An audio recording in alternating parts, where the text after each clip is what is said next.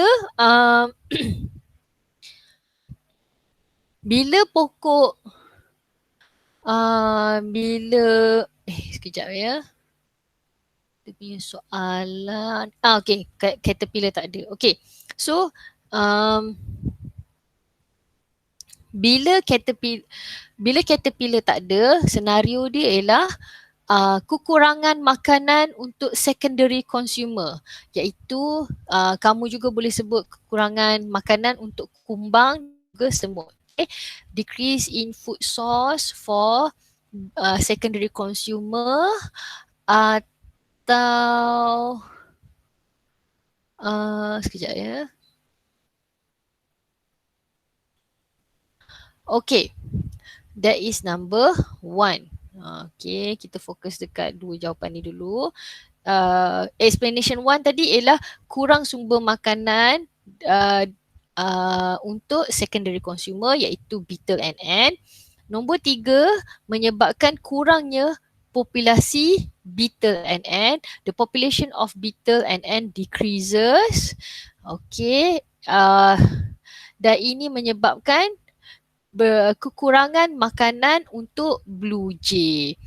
Okay, so I agree with you, walaupun kalau tertib jawapan kamu tak sama dengan saya tak apa, asalkan cause and effect tu boleh nampak. Okay, asalkan cause and effect tu boleh nampak.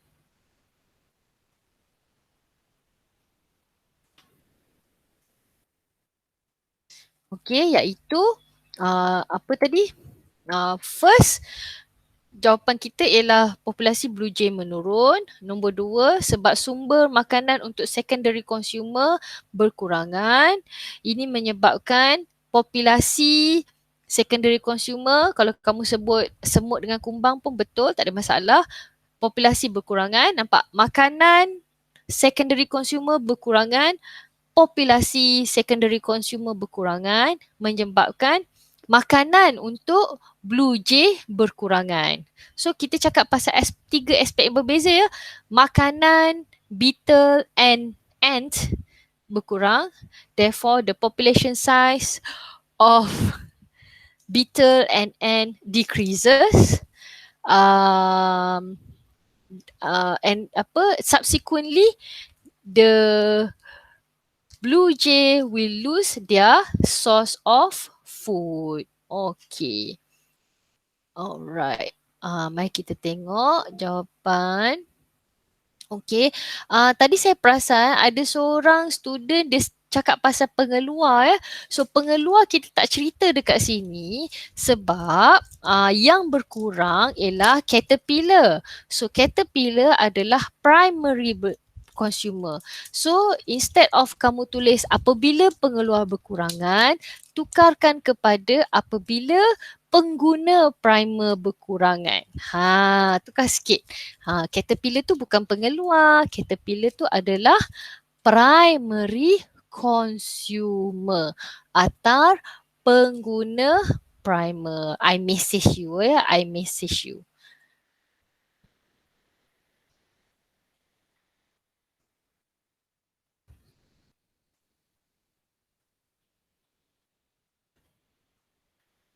Alright.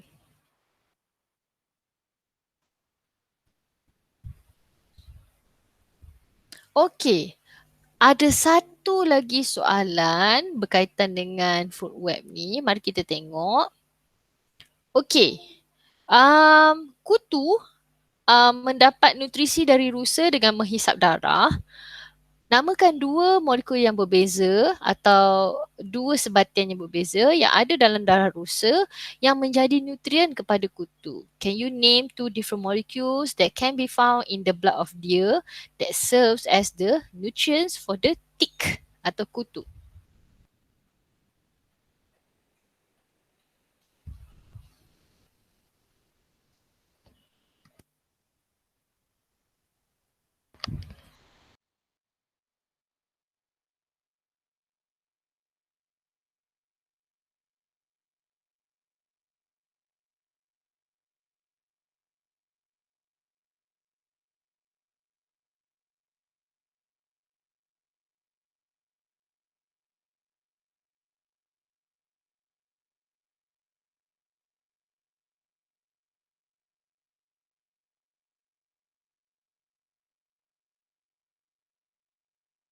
Okey, macam mana anak-anak? Apa dua molekul atau dua kita kan dah belajar komposisi Amino acid, amino acid lagi sir? glukos. Pukul pandai. Apa mu tak tulis? Okey, bagus Adam. Okey, saya terimalah itu adalah submission daripada Adam secara lisan, glukos dengan amino acid. Alright. Semangat ya Adam. Hari ni makan nasi biryani ke? Tenaga banyak ya? Nasi goreng. Oh, nasi goreng lagi lah. High calorie. Alright. Very good. Sedapnya makan nasi goreng. Inspired. Acid uric ya. Acid uric. Nanti saya kena check dulu. Saya perlu tahu parasite apa yang memang nak acid uric. Oh, acid amino. Kot lah ada kan. Saya tak belajar lagi. Okay, very good. Glukosa dengan acid amino. Alright. Itu adalah basically nutrien yang digunakan untuk membina badan lah. Alright. Glukosa ya, Iril? Okay. Oh, Allahu Akbar. Kejap ya.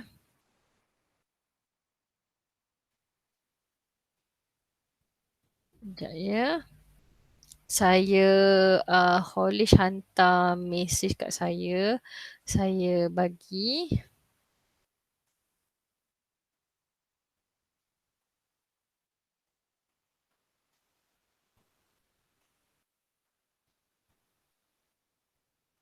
Okay. Okay, basically kita dah boleh jawab soalan pasal food web. Okay, selain daripada food web, kita juga menerangkan interaksi antara biotic components atau komponen biosis ni dengan menggunakan piramid ekologi. It can be pyramid based on numbers, based on biomass or based on energy. So untuk piramid bilangan, setiap tangga piramid tu menunjukkan bilangan organisma. Manakala untuk biomass, setiap tangga tu menunjukkan berapakah jisim untuk setiap organism. Biomass tu kita ukur dry mass. Dry mass ya, dry mass maknanya kita kena keringkan sampel tu dulu atau buat estimate berapa banyak liquid dalam badan dia, kita subtract the amount of liquid dan biomass ni basically ialah berat dia punya setiap tisu dalam badan dia lah without the fluid. Plasma darah yang ada banyak air tu kita tak kira, kita minus. And then the last one adalah piramid tenaga di mana setiap level pada piramid tersebut kita nyatakan tenaga yang ada pada setiap level. Walaupun nak kata apa, walaupun bentuk dia piramid sama macam aras trough, kita sentiasa bermula at the base of pyramid, the producer followed by primary consumer, secondary consumer, tertiary consumer. Jarang sekali wujud food chain yang sampai ke quaternary consumer. Ada tapi sangat jarang. Selalunya quaternary consumer ni yang kita jumpa dekat ocean ecosystem. Dan biasanya quaternary consumer tu adalah whale dan sebagainya lah. Okey, mari kita tengok apa yang pertama, maklumat yang pertama. Okey, seorang saintis dia kumpul data dalam satu ekosistem dan berdasarkan data tu inilah data yang didapat. Ada pokok nettle, bilangan pokok nettle ada 300, bilangan burung robin. Burung robin, robin tu sejenis burung yang makan beluncas ada 20, bilangan beluncas yang makan pokok nettle ada 200 dan bilangan helang yang makan burung robin adalah 2 ekor. So berdasarkan data ini, bolehkah kamu lukis satu piramid bilangan untuk data ini? Can you draw a pyramid of numbers for this particular data based on this data?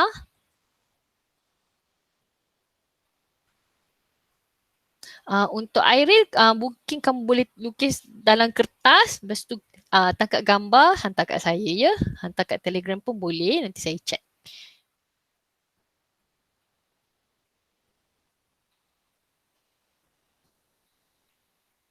Okay, for this part, saya kena zoom in sikit ya, tak nampak pula. Kena zoom in sikit lah. Okay, baru nampak semua orang punya. Okay, piramid tu tak semestinya segitiga betul ya. Kalau buat macam Emil buat ni, macam apa? Kalau kamu belajar dalam sejarah macam zigurat, dia tak, puncak dia tak muncung ke atas, pun boleh, tak ada masalah. Okay, jangan lupa labelkan nama organisma pada setiap level.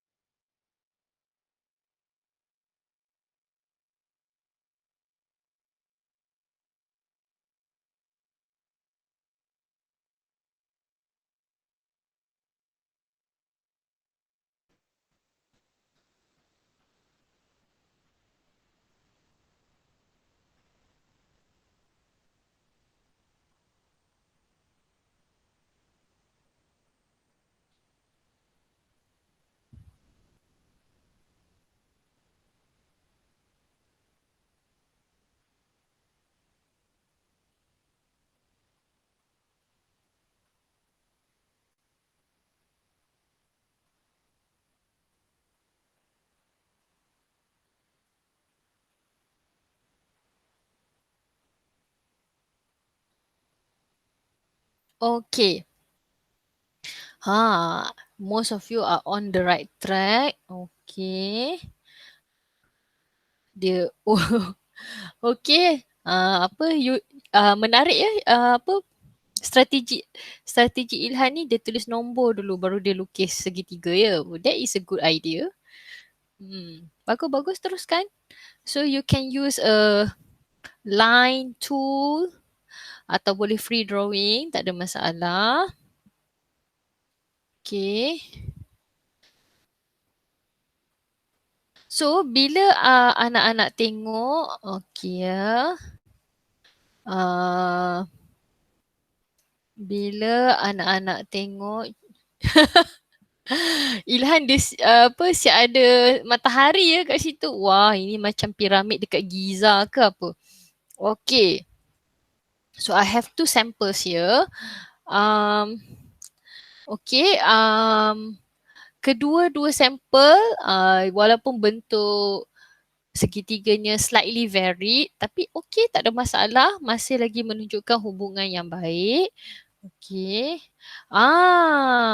Okay, tak apa Irene, I understand. 300, 220. Alright, I agree with you, good. Okay, full mark. Okay, so bila kita tengok kepada piramid number ni, okay, dia punya base, okay, base sentiasa mewakili pengeluar atau producer. Contohnya dalam kes ini ialah nettle plants lah, pokok nettle.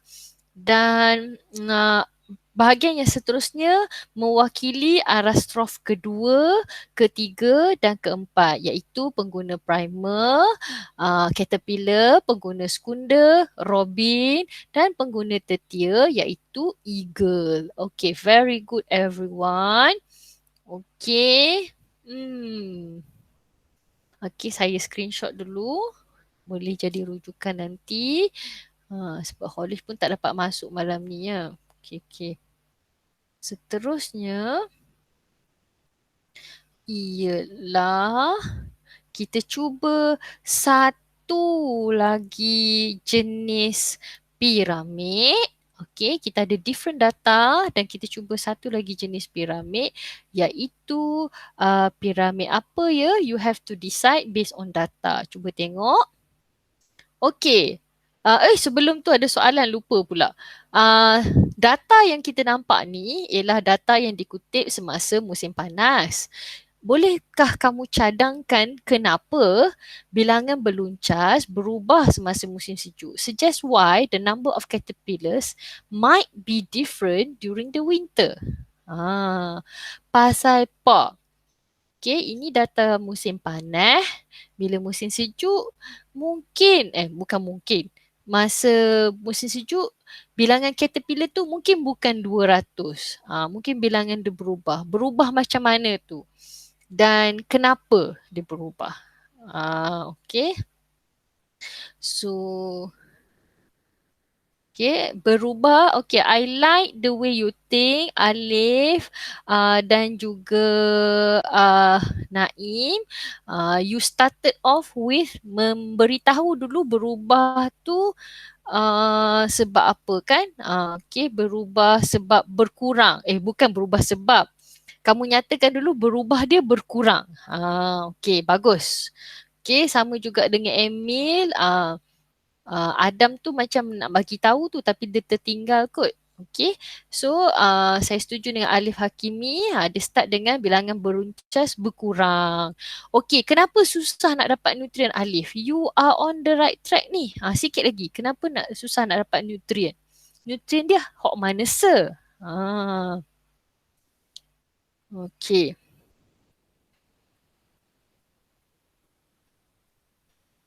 Okay, Ilhan Arif, idea Ilhan Arif ialah you are on the right track, betul. Bilangan beluncas akan berkurang. Okay, dia bercakap mengenai habitat. Okay, teruskan. You are on the right track, bagus-bagus. Okay. Untuk Adam, cadangan dia sedikit berbeza daripada apa yang saya rancangkan. Tapi betul. Bilangan caterpillar berkurangan sebab terancam. Okay, threatened by the freezing cold environment. So it is not suitable for the caterpillars to live in a freezing cold environment. Therefore, a lot of them are dead. Very good. Okay, good. Sebab itulah soalan ni suggest why, cadangkan. So bila suggest why, it can be open and it is open for different interpretations of data, different interpretations of your idea.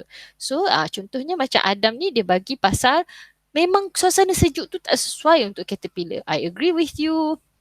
Manakala untuk Tajmizan pula dia bercakap dari sudut sumber makanan beluncas terjejas. Tak ada lagi pokok nettle. Alright. Okay. So here's a few two examples. Okay, Ilham pun juga betul. Ilham bercakap mengenai bilangan pokok nettle berkurang. Jadi kuranglah makanan untuk beluncas kan? Okay, I agree with you. Okay, bagaimana pula dengan Airil?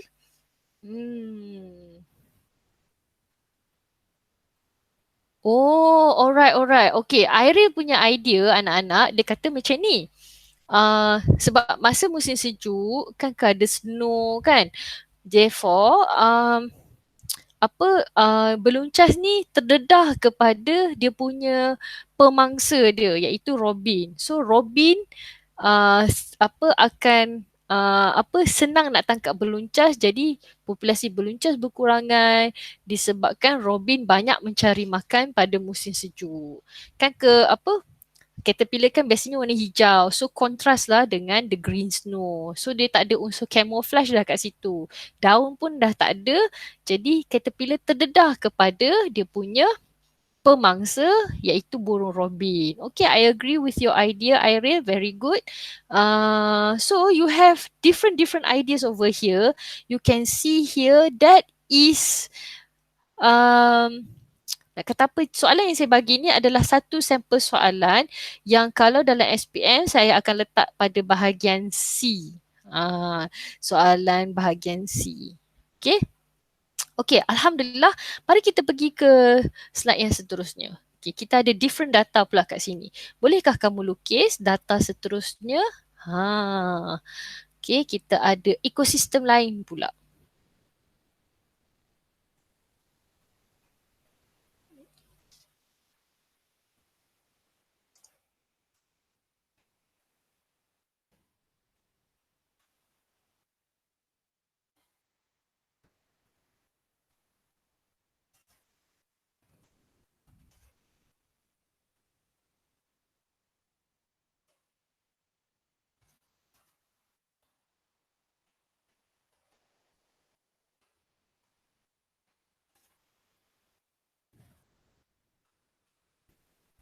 Okay, let's see your answer over here.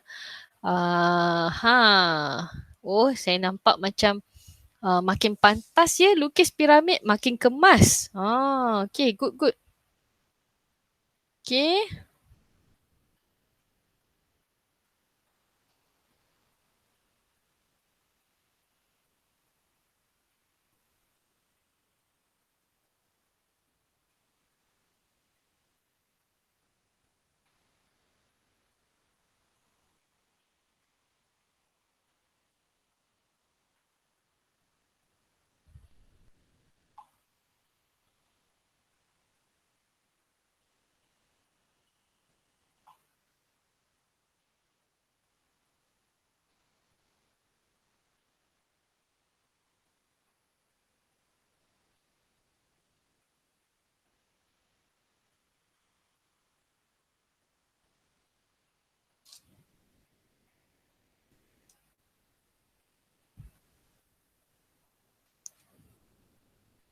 Okay, I can see. Alah.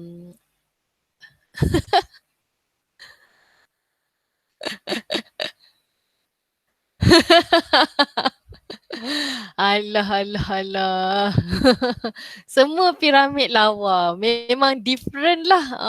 Macam mungkin dapat hidayah ya lukis piramid second round ni ya. Alright. Bagus. Okay.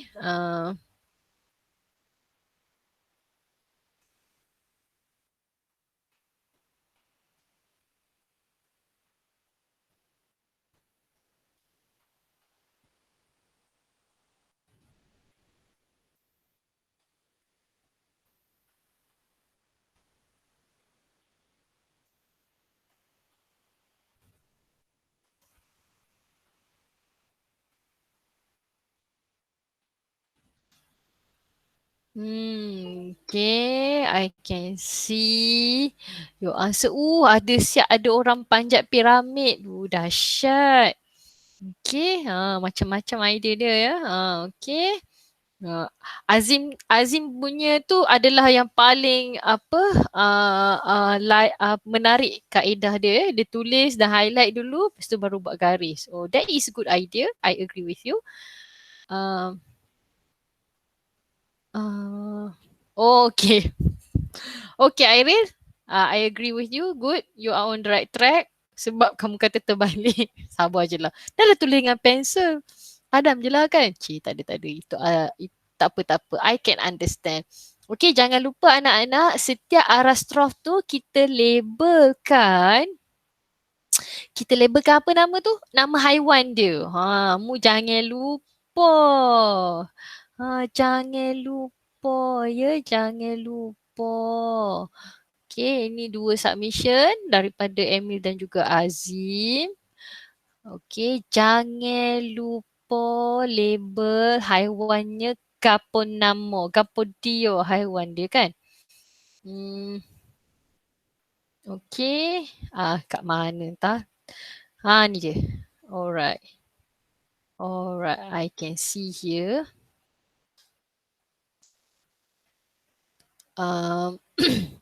Okay, seterusnya very good Azim dan Emil. Ilhan pun very nice. Good use of colour. Alif sangat kemas. Okay, Hazman, good job. Very clear. I can understand your submissions. Okay, now as we can see here, sama juga dengan tadi, the bottom of this particular pyramid shows the biomass of producer. So we can see here ini adalah piramid biomass, piramid biojisim. Ia menunjukkan the biomass that can be supplied from organism at the bottom to the next one, to the next one, to the next one. So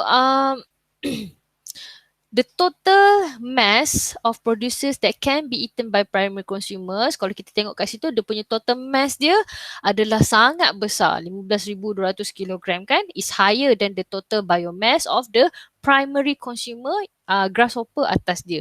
Bilangan grasshopper, biomass dia lagi banyak daripada tikus dan seterusnya lah. Okay, so that is about biomass. Let's take a look at a related question. Cuba kita fikirkan bagaimana how a pyramid of biomass from the same data can be different from the pyramid of numbers. Huraikan bagaimana piramid biojisim dari data yang sama akan berbeza dengan piramid bilangan. Perbezaan dia mungkinkah dari segi bentuknya ke atau macam mana? Berbeza macam mana? So, dan kenapa perbezaan tu berlaku? Okay.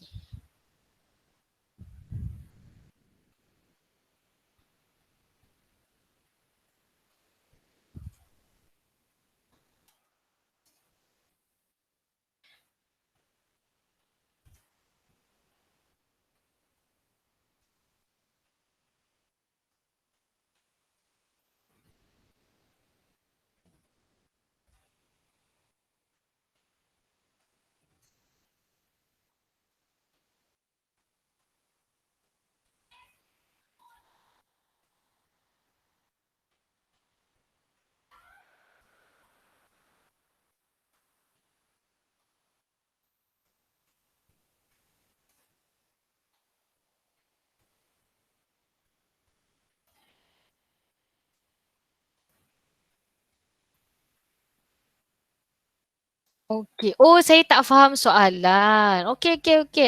It's okay. Okay. Azim punya idea tu dah on the right track dah. Okay, Azim kata piramid biojisim tunjuk jumlah biojisim per unit. Tapi piramid bilangan pula tunjuk bilangan organisma. So, kalau kita tengok pada rajah, okay, untuk mereka yang kata saya tak faham soalan tu kan, it's okay. Thank you for communicating that with me. Kalau kita tengok rajah, data yang sama bila kita buat piramid nombor kan, nanti dekat bahagian producer tu dia akan jadi lebar ke atau jadi kecil. Sebab bilangan pokok tu kan satu saja kan, pokok mulberry tu ada satu saja. So kalau kita buat piramid nombor anak-anak, kalau kita buat piramid nombor, okay, kejap saya highlight dulu idea Azim ni. Okay, kalau kita buat piramid nombor, pokok mulberry ni ada satu. Tapi pokok mulberry yang satu ni support banyak primary consumer. Therefore, piramid nombor dia akan jadi pada bahagian base, bahagian tapak tu kecil bahagian tapak. Sebelum ni kita tengok piramid nombor, bahagian base dia tu tapak dia besar sebab bilangan dia banyak. Tapi pokok mulberry ni ada satu je. So dia punya base of pyramid of numbers, dia punya base akan jadi kecil sebab ada satu saja. Lepas tu dari satu pokok mulberry ada banyak apa nama dia tadi? Ada banyak grasshopper. Daripada grasshopper, lepas tu tikus makan dia kan. So bilangan tikus tu berkurangan. Dan apa jadi dia punya pyramid of numbers tu, dia punya shape tu tak betul-betul piramid lah.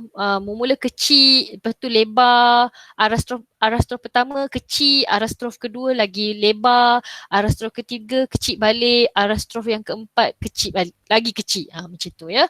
For example, saya tunjuk kat sini an example of inverted pyramid of numbers. Kamu nampak kat sini satu pokok boleh support banyak primary consumer dan memandangkan primary consumer ni adalah serangga, jadi primary consumer ni dimakan oleh banyak secondary consumer. So bila pyramid of numbers is a bit different from biomass because it only count the number of organism. Dia tak ambil kira faktor biomass. Walaupun producer hanya ada satu pokok yang besar kat sini, tapi dia punya biomass sangat besar. Daun dia sangat banyak, buahnya sangat banyak, boleh support banyak primary consumer. Sebab itu dia punya piramid terbalik. So itulah perbezaan macam Azim sebut tadi, pyramid of numbers ambil kira bilangan pada setiap arah strof. Dan disebabkan itu, piramid bilangan boleh jadi terbalik. Tak apa, soalan tadi itu adalah soalan kebat. Soalan yang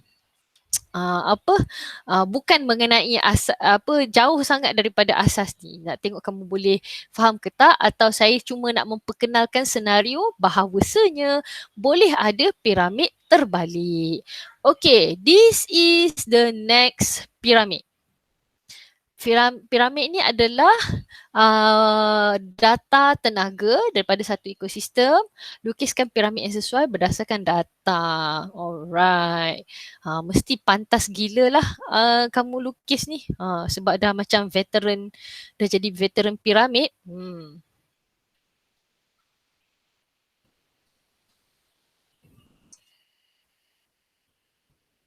Oh, okay. Iril, bila saya dah explain tadi, adakah Iril ada persoalan lagi? Boleh tulis dekat ni ya. Okay, dah faham. Very good. Sorry, saya baru ternampak soalan Irene.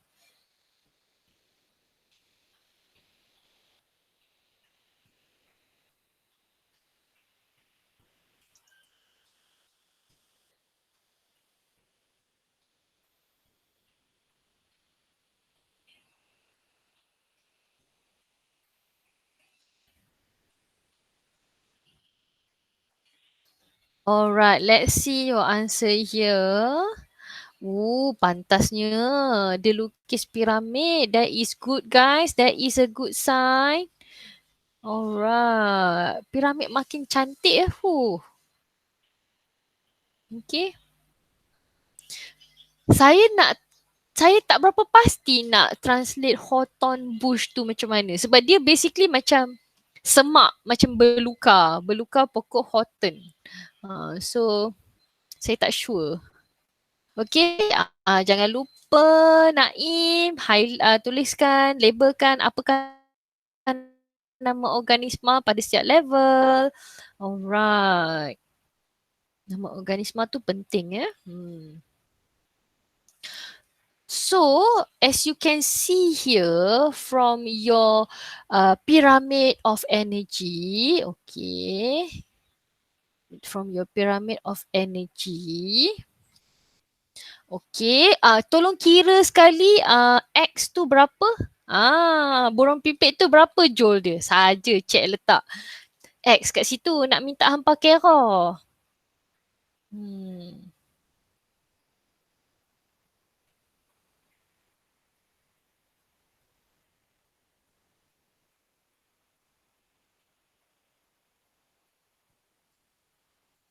X berapa? Burung pipit berapa? Burung pipit tu saya tak bagi data berapa. Takkanlah burung pipit atas sekali kan? Mestilah eagle atas sekali. We can, at least we can make an educated guess about the food chain.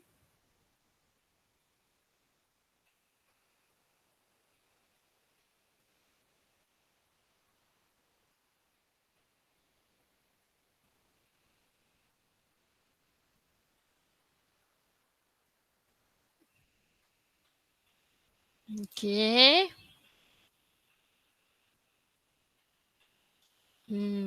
Berapa ya pipit? Okay. I agree with you Azim, Emil. Siapa lagi ni? I can see your submission. Tajmizan. Ni saya tak nampak ni berapa. Oh, dia tulis percentage. Okay. Jangan tulis percentage. Kira siap-siap berapa percentage dia. Tapi tulis percentage. Alif Zuhairi, good. Your answer is correct. Alif Hakimi pun sama. Alif kuasa 2, dua-dua betul. Amy betul. Adam Is pun betul. Very good. So, anak-anak, X ialah 300. Kenapa 300? Sebab bila tenaga berpindah dari satu trophic level to another trophic level, only 10% of the energy will be transferred to the next trophic level. Apa? Tak tergelak Azim, kenapa begitu canggih sekali piramidmu, dahsyatnya idea dia.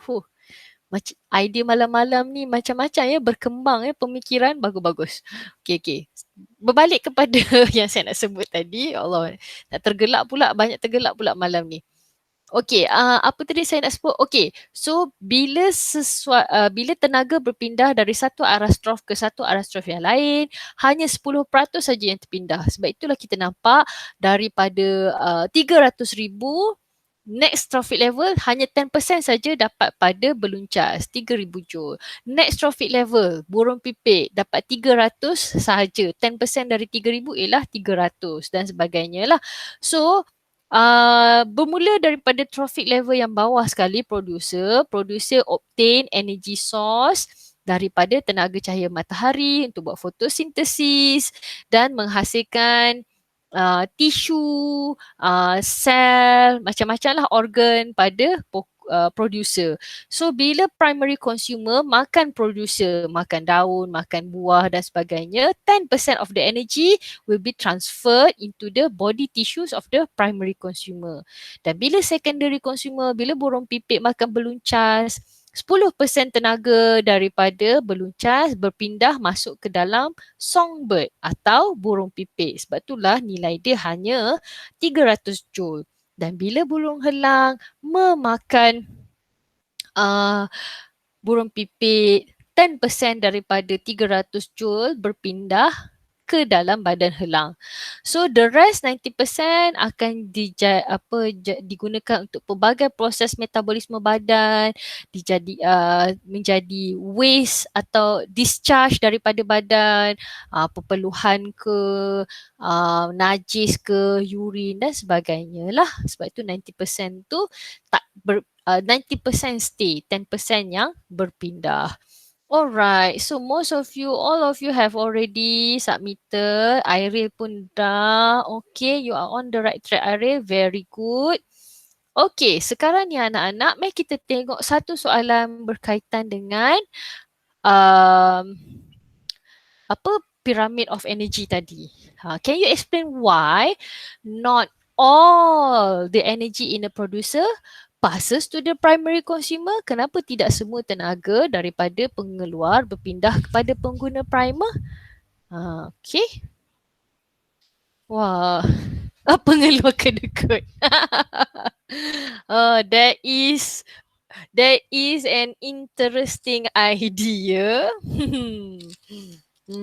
Okay, teruskan. Oh, ada yang terpadam jawapannya. Dia terpengaruh dengan statement pengeluar kedekut ya. Okay. So, kenapa 10% saja yang dapat? Kenapa tak dapat semua?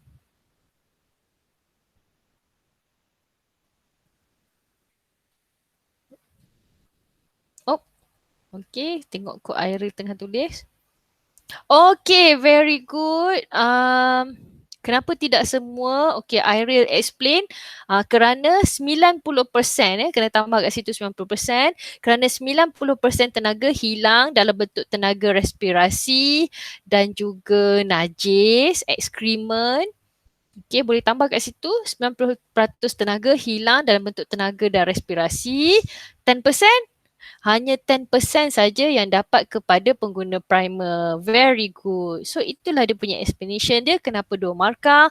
Hanya 10% tenaga berpindah kepada pengguna primer. Kita clarify lagi kenapa bukan semua tu berapa persen? 10%. Very good. That is point number 1. Point number 2, because 90% is used for different living processes, digunakan untuk proses hidup atau dibebaskan kepada persekitaran dalam bentuk ekskremen, perkumuhan, untuk proses respirasi dan sebagainya. Alright. Okay. Yes, good, Irene. Saya dah nampak jawapan kamu. Alright. So, here are a few example. Saya screenshot lah. Okay. So basically explanation tadi itulah. 10% berpindah, 90% hilang dalam bentuk digunakan untuk metabolisme badan dan sebagainya. Okay. Alright. Hilang dalam bentuk, dalam proses transpirasi sebab you are talking about pengeluar ya. Okay, I understand, it makes sense.